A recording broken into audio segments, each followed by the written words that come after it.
Hey everyone, this is Clarissa from Vicious Blade, and you're watching We Go to 11. Why don't you just make 10 louder and make 10 be the top number and make that a little louder? These go to 11. So thanks so much there, Clarissa, for taking some time. I actually just saw like an Instagram clip and I was like, who the hell is this? I'd never heard of you guys. So I was like, wow. And then I find out that you guys are making a trek out to the Northwest. Yeah. So first, let's talk a little bit about Vicious Blades and kind of the history of that band because you guys, I've been doing a little bit of research and it sounds like you guys have been in existence for about 5 years or so. Is that correct? Yes. Yeah. So, so give us a little bit of the backstory on that band. Yeah, sure thing. Well, first off, thank you so much for having me and showing interest in the band. And so Vicious Blade started. I was approached by my now guitarist Eric back in 2019, like right before the pandemic hit, and we were playing a benefit show together. My old band at the time and his old band, we were playing a benefit show together, and my old band was about to go on a hiatus. That was like our last show, and he heard about it, so he approached me at the bar and was like, "Hey, I heard, Tartarus is going on a hiatus. Um, I was thinking of starting like a Sacrilege worship type of band." And he was like, "If you're interested in singing, that'd be cool." And I was like, "Hell yeah." I was like, "I love Sacrilege. I would love to do that." And whenever you like are approached like that, you're kind of like, we'll see how this goes. You never really like expect anything. Right.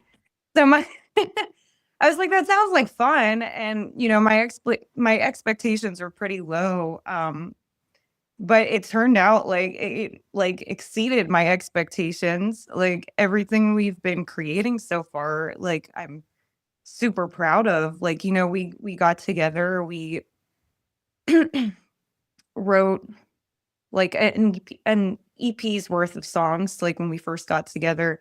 And the first lineup had Eric approached other members that were currently working for IATSE. The other members were working for the Filmmakers Union. So they all worked together, and Eric had approached some other people that he was working with, Jeff, Kevin. And at the time, like in the early stages of the band, our friend Mary, who she's pretty well known in Cicada and, Mythic, Metal Mary, we call her Pittsburgh. Mary was in the first, lineup of the bands, got together, wrote like an EP's worth of songs, had another bass player, Dan Ford, come in. And that EP just, I was super proud of it. We were really happy with how it turned out. And I just remember after recording, we were like, man, we kind of sound like Sodom because of my vocal style. It's like Right. I tried to emulate Tam from Sacrilege and do her style because I did want to do like, like a little less like more like hardcore style vocals Hmm.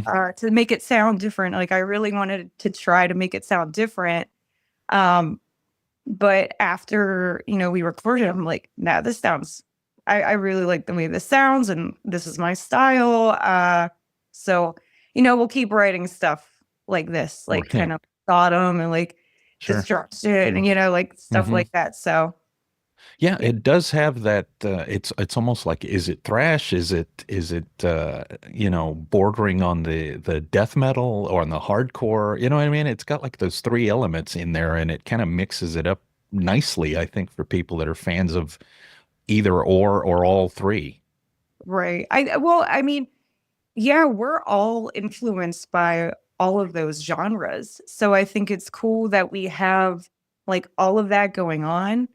Um, so it's kind of like a unique blend of those genres. And people who are fans of like hardcore, crusty beats, thrash, old school thrash, death metal, I think I like there's something for everyone with our style and what we write. And yeah, like for us, that's like what we're influenced by. So it's like it's a really cool combination of Right. all of those genres. Yeah. And so how difficult was it to launch, a new up and coming act during that period of time? Because, I mean, you had all the major bands even shutting down. I remember the last band that I saw, and I think it might have been February, March of 19 was Blue Oyster Cult, and then after that Right. there were no shows. Right. Yeah. So yeah, I kind of like got ahead of myself with, the early stages and trying to explain like the origins of the band. But whenever I was approached by Eric and we like got together, we're practicing, we didn't record yet because COVID happened. We were supposed to have our first show the day of the shutdown. Like literally the day that Oh, jeez. everything fucking shut down. It was supposed to be our first show. And we were like, well, there it goes. Yeah. And it was really disheartening and it was a huge bummer. But once it was okay to like get together again, once like everybody was like, okay, it's all right to go and socialize again, like social distancing, whatever. Um, we were practicing with masks and like being safe. And I don't think it was until like 2021 or maybe late 2020. I Yeah, can't even it's all a remember blur. timelines anymore. My memory is so bad. Um, but we recorded our EP like after the shutdown. And we had to like wear masks the whole time and everything. It was weird, it was awkward, but it was also weird because, you know, I hadn't recorded anything in such a long time. Mhm. So I kind of felt like I had some ring rust, Right, like right. going into recording. Yeah. Uh, but yeah, like I said, it was weird. It was disheartening because we were so stoked to finally play our first show, and we didn't play our first show until after our EP came out. So it was kind of cool, and it kind of worked out Hmm. because our first debut EP like sold out, and people were loving it, and it was doing really well. Right. So it was kind of like a good, validation for us, like knowing like, oh, well, the EP's doing really well. So once we played our first show, we knew that people were into it. It wasn't like, oh, I don't know if people are gonna like this type Right. of like uncertainty. So that was at least cool. Right. Right. And then I guess fast forward to like September, I think is when you released the Relentless Force album, right? Yeah. So tell us about that one because I think, again, having recently discovered the band, I think the one I'm actually partial to the two closing tunes, which is Scorched and Death Blow for some reason. I mean, Oh, really? I mean, it ends the album on even a higher note. So, but tell us about the record. Sure. So yeah, we were really stoked. Like we wanted to make this debut album happen around that time frame, around September. That was like our target, like our timeline. We had released Siege of Cruelty and a split prior to the debut full length album, and even from our first debut EP release, we had a lot of support for Redefining Darkness. So we knew that we wanted to work with them because they're a great label and they've supported us like from the get-go. So we really wanted to put out a full length with them. And we had a window of whenever we had to get it done. And we had about like half of the album done before I had to go on tour with Castrator, the other band that I Right. with. And while I was on tour with Castrator, Eric and Jeff were like sending me like phone recordings and scratch tracks of like the stuff that they were writing while I was on tour. And, it was cool though, because it gave me like something to do while I had all this downtime, like sitting in the green rooms and stuff. It really like put, the gas pedal on like the writing process, especially writing lyrics. And I like that. I work well under pressure. So it gave me a goal and it gave me something to do while I had a lot of downtime. So I wrote a lot of lyrics while I was on tour, and then I got back from that tour that I was on and immediately went in to record.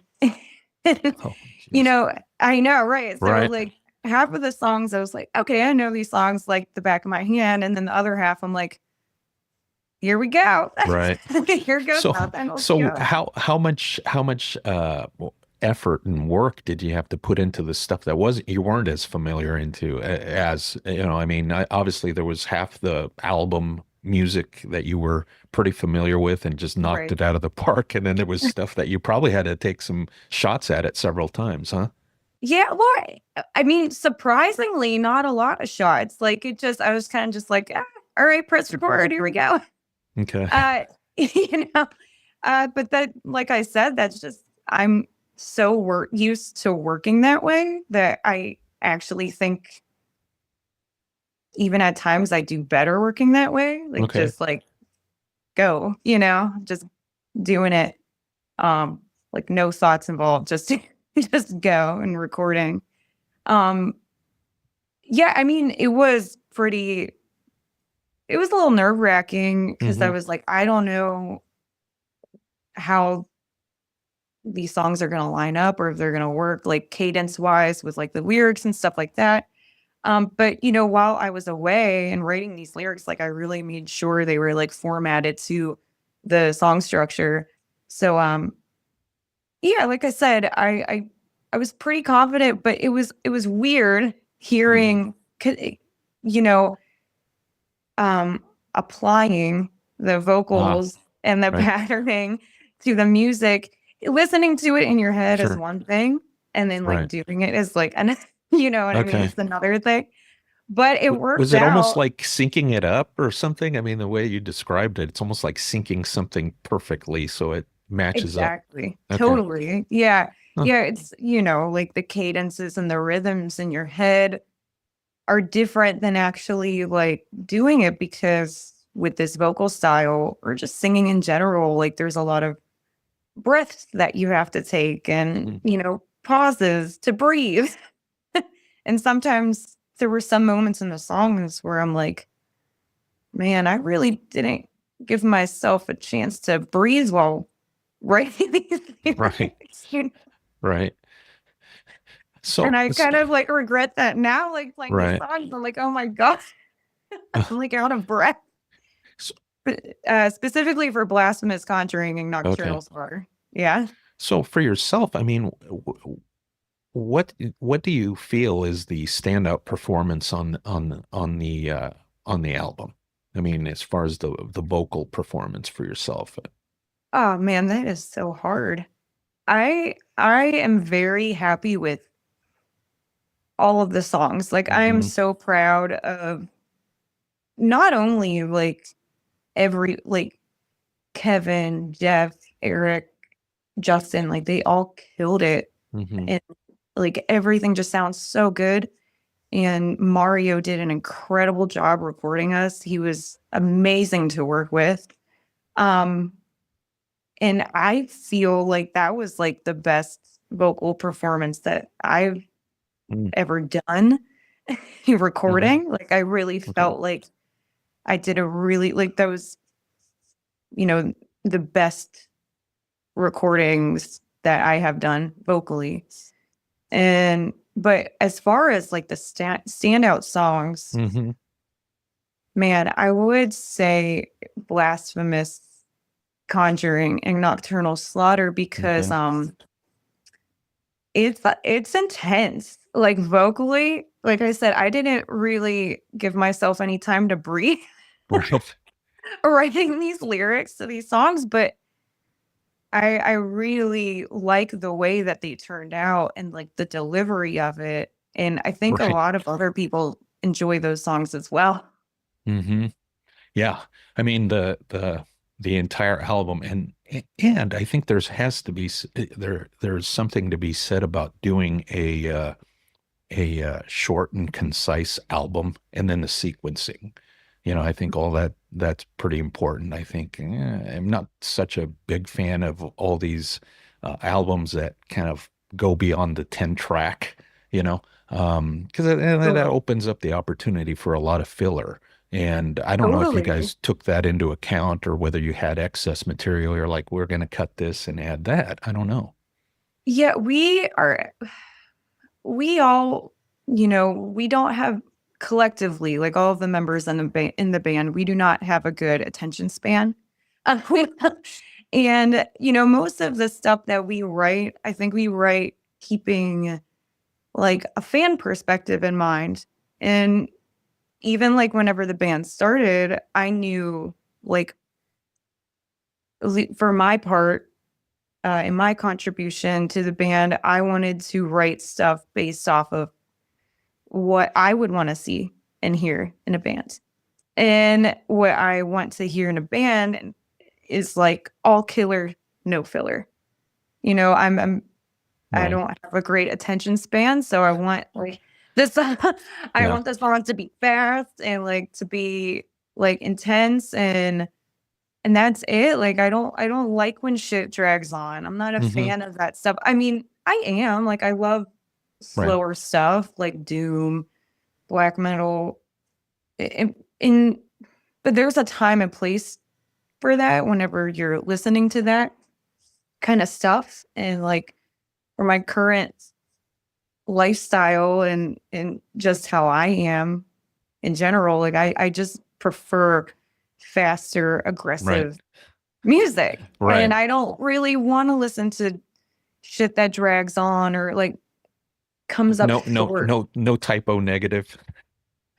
Well, I love typo negative, love typo negative. But like I said, there's like a time and place for Sure. that. Whenever it comes to creating and writing music, I Yeah. prefer to write the most like intense, extreme, fast, aggressive music Mm. that I can or that we can. Like Right. that's I think that's been the goal of Vicious Blade this whole time. We just really want to write music for people that just that just want to have fun and party. Like you can't really like do that whenever it's like Right.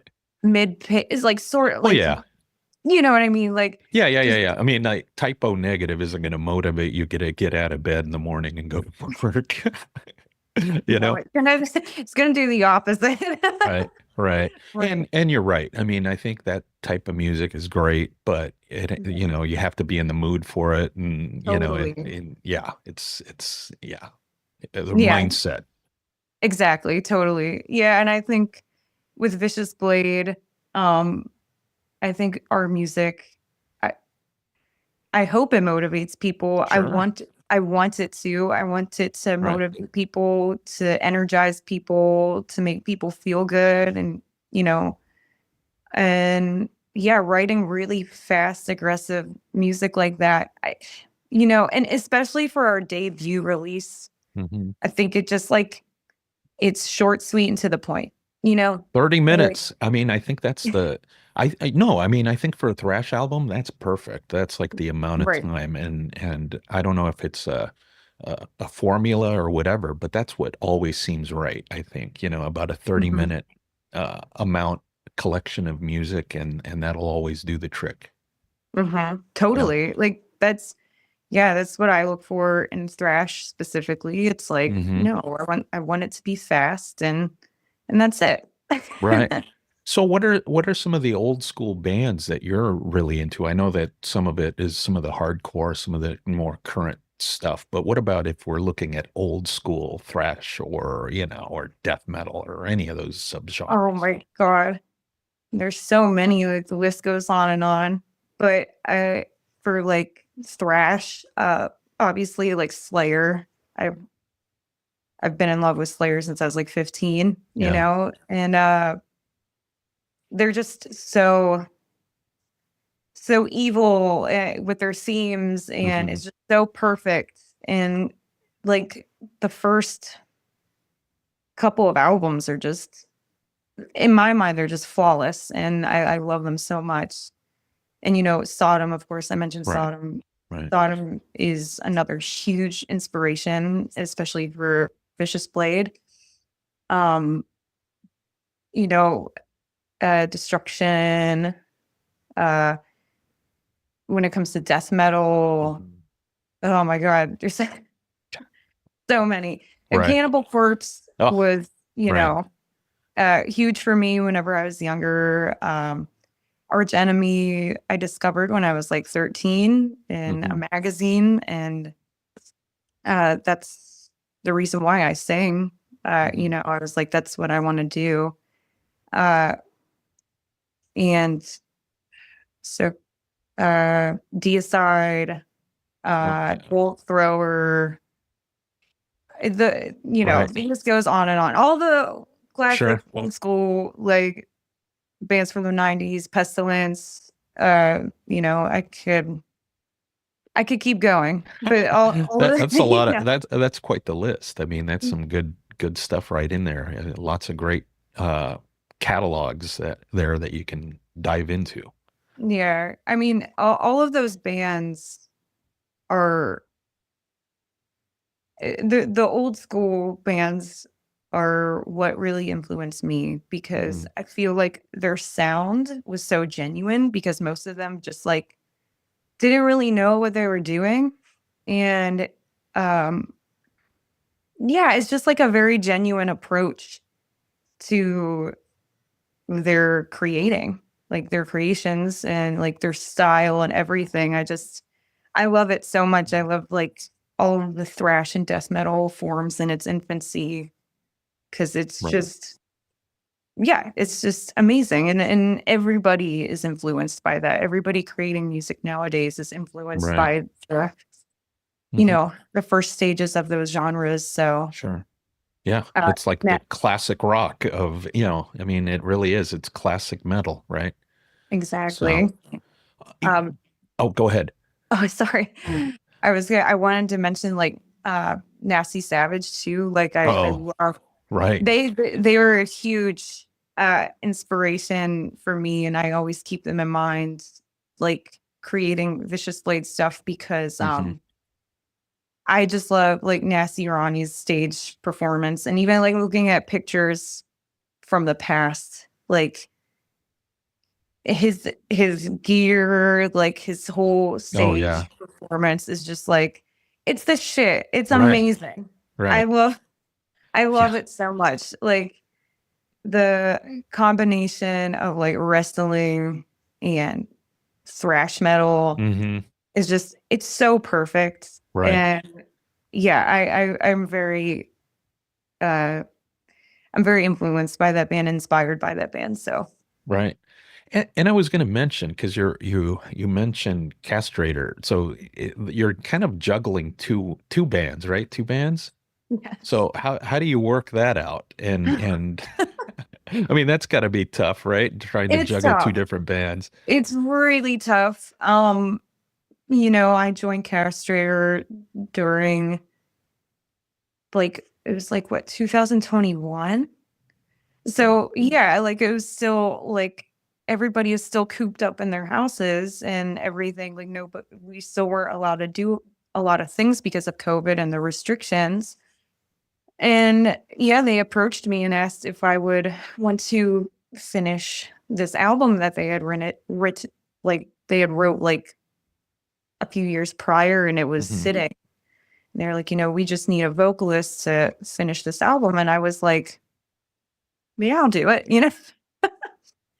And then now it's like I'm really juggling both bands. Right. Um, Right.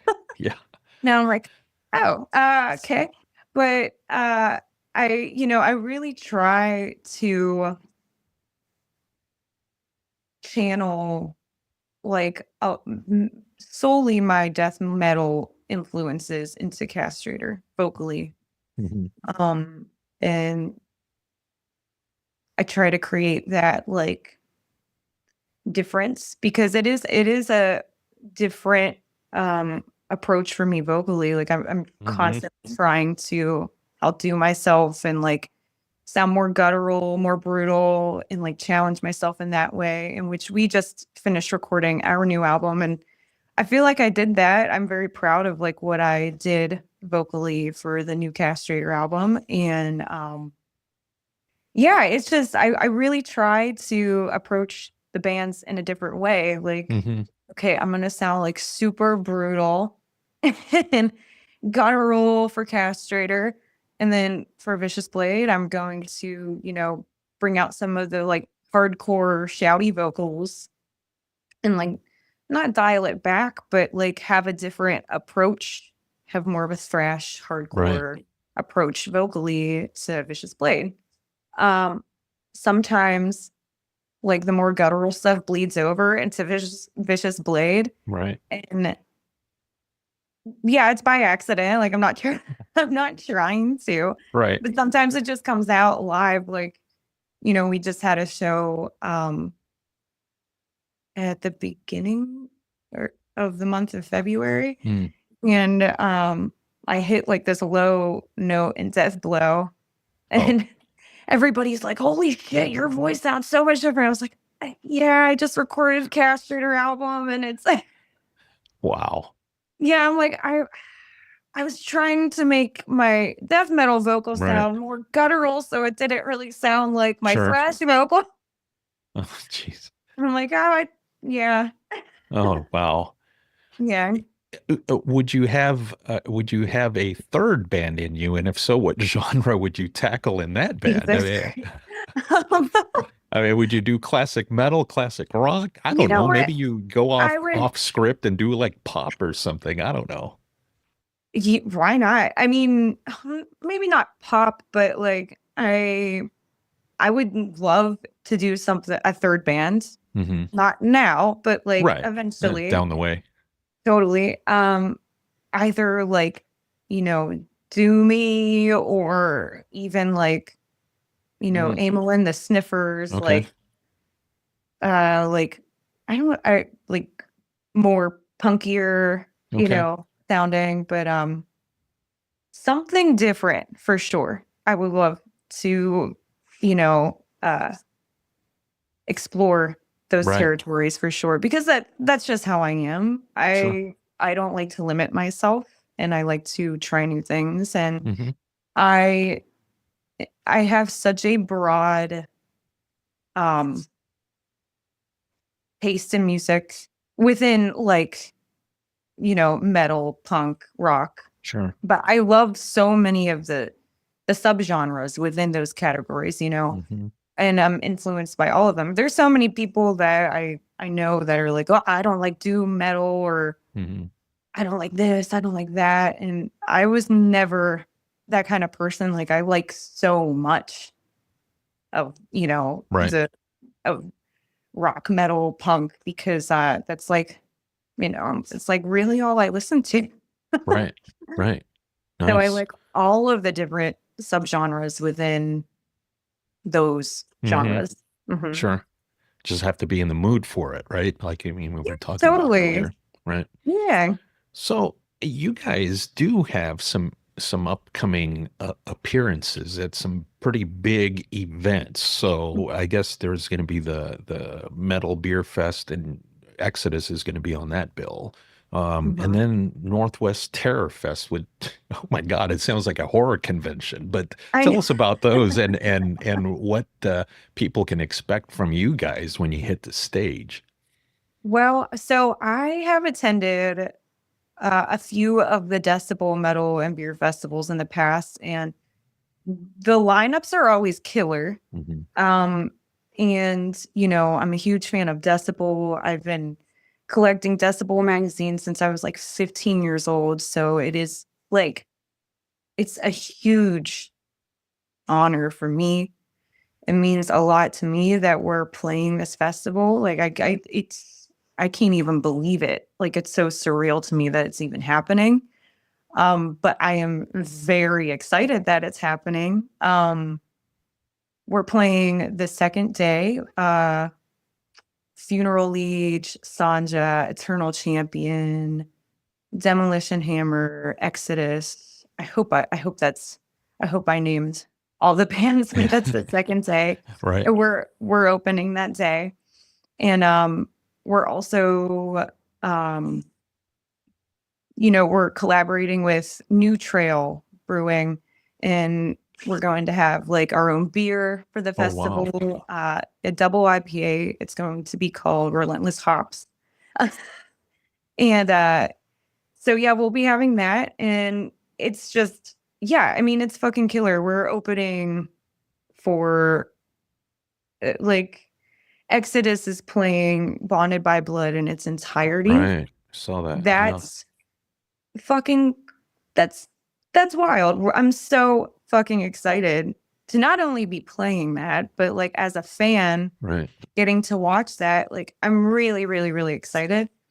And then for Northwest Terror Fest, I've played that fest in the past with Castrator. Mm-hmm. That festival is so much fucking fun. I had a blast whenever we played that fest a few years ago. And this year I'm really, really, really looking forward to it because the night that we're playing with some friends, but also like bands that I really love and enjoy, like Vorla's, Deceased. Those are, good friends of ours. And Gorguts, I think, is headlining that night, which I'm really fucking excited. I haven't seen Gorguts in a really long time, so I'm really looking forward to it. And yeah, I love Seattle. I think Seattle is a beautiful city, and the promoters of that fest they do an incredible job. I really love the festival, and I'm really excited to be back with Vicious Blade. Mm-hmm. Nice. Her.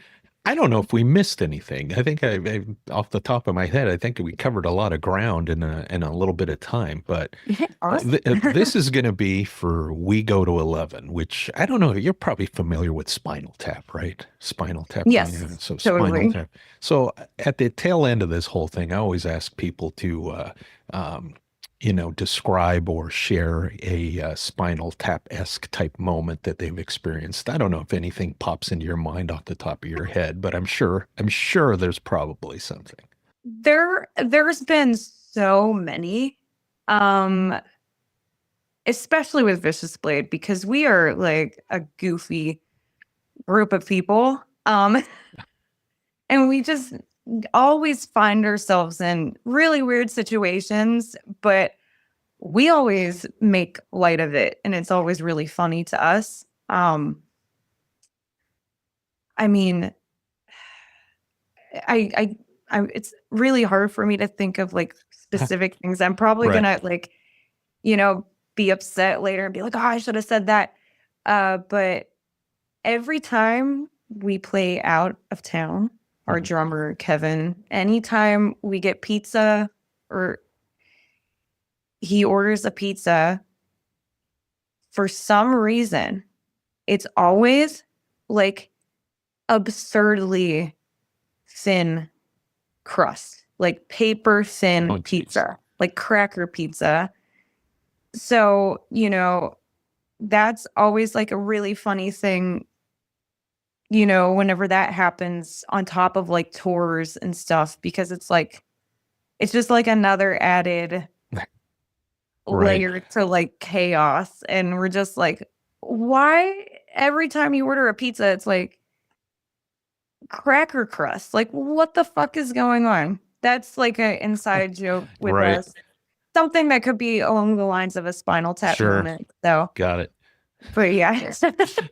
Nice. It's always something that like I think of and I start cracking up, because it's just like, it's like, how the fuck does this always happen? Right. Cracker thin pizza. Yeah, totally. It's so fucking weird. Hey, Clarissa, thanks so much for taking a few minutes of your day, and hope to do it again, man. I really enjoy the record. Likewise. Holy shit. Yeah, dude, thank you so much. I Yeah. really had fun doing this. So We'll I get you appreciate the it. link, when it's online, and then you can post it, share it and stuff. Awesome. Hey, Thank thank you you so so much. much. Take care and safe travels, huh?